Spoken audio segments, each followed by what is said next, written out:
Are you a feminist or a woman hater? A Black Lives Matter advocate or a racist? Do you acknowledge that Islam is a religion of peace, or are you an Islamophobe? Do you agree that people can identify as any gender they choose, or are you transphobic? I have just given you examples of 4 different scenarios in which people will often say that you must either agree with A or you are B. In reality, I agree with none of those arguments. I am not a feminist, but I do not hate women. I do not support the Black Lives Matter movement, but I am not a racist. I do not think that Islam is a religion of peace, but I am not a so-called Islamophobe. I do not think that people can just pick and choose from a list of 45 made-up genders, but I am not transphobic. This is what black and white mentality is. People acting and arguing as though there are only 2 sides to every argument. Those sides being argument A, their side, the progressive one, and argument B, the enemy side, the oppressive one. This type of thinking is what leads to intolerance of other opinions, which by definition is bigotry. People who think this way are people who see the world in a binary way. They see it in a way that makes it seem as though there are no neutral third parties, and certainly no 4th, 5th, or 6th parties. There is only their side of an argument, which they see as the morally just side of the argument, and their opponent's side of the argument, which is the side that they see as the immoral side of the argument. If you believe that feminism is 100% about equality and that it is a great thing for everyone, then the opposite side of the black and white argument would be that you just hate women and that you want them to have less rights than men. So of course, if everyone who does not identify as a feminist hates women, then they're probably horrible people who do not deserve respect. However, unbeknown to these simple binary like-minded groups of people, there are actually many more sides to the argument. I, for example, do not identify as a feminist, and I also just so happen to not hate women. In fact, I have various arguments as to why I think that feminism is a bad thing for everyone. Now, regardless of whether you agree with my arguments, that is another thing entirely.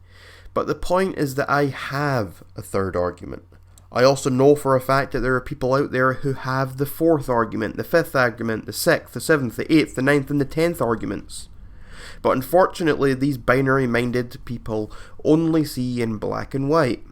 Their enemy is the black, and they are the white. The white representing the morally righteous argument, and the black representing the immoral argument. But with a simple introduction of colour into the equation, we begin to see that the argument of being a feminist is only the colour green. The argument of hating women is only the colour brown. My argument is the colour blue, and countless other people all have different arguments represented by different colours. The argument goes from being one of what is right and what is wrong, to being one of ever-evolving ideas, opinions, and most importantly, debate. Now, up until this point, I have kept the idea of politics out of this, just so that I could best explain the type of thing I'm talking about.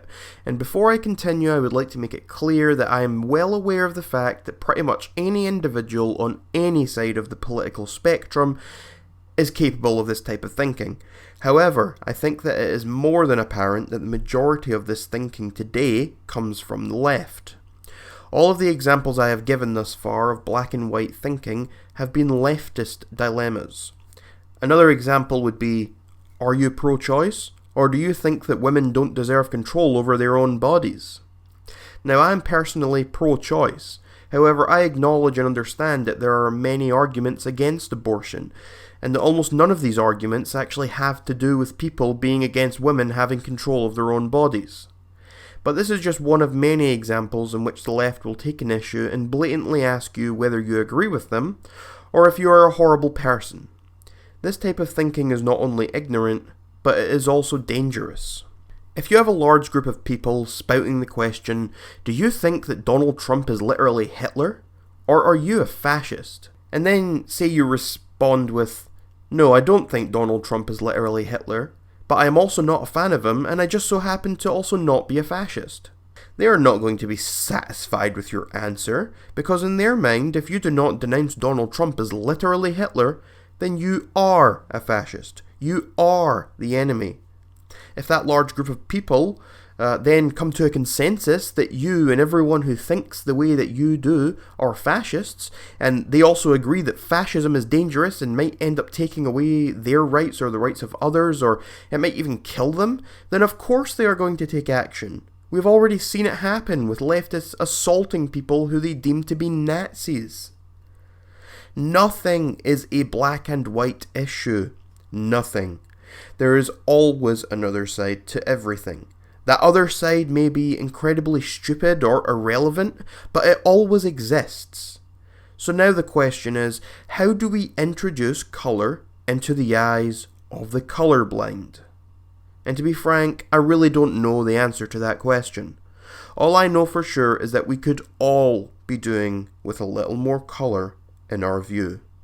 You're welcome, society. And if you enjoyed this video, then please check out some of my other videos on screen now.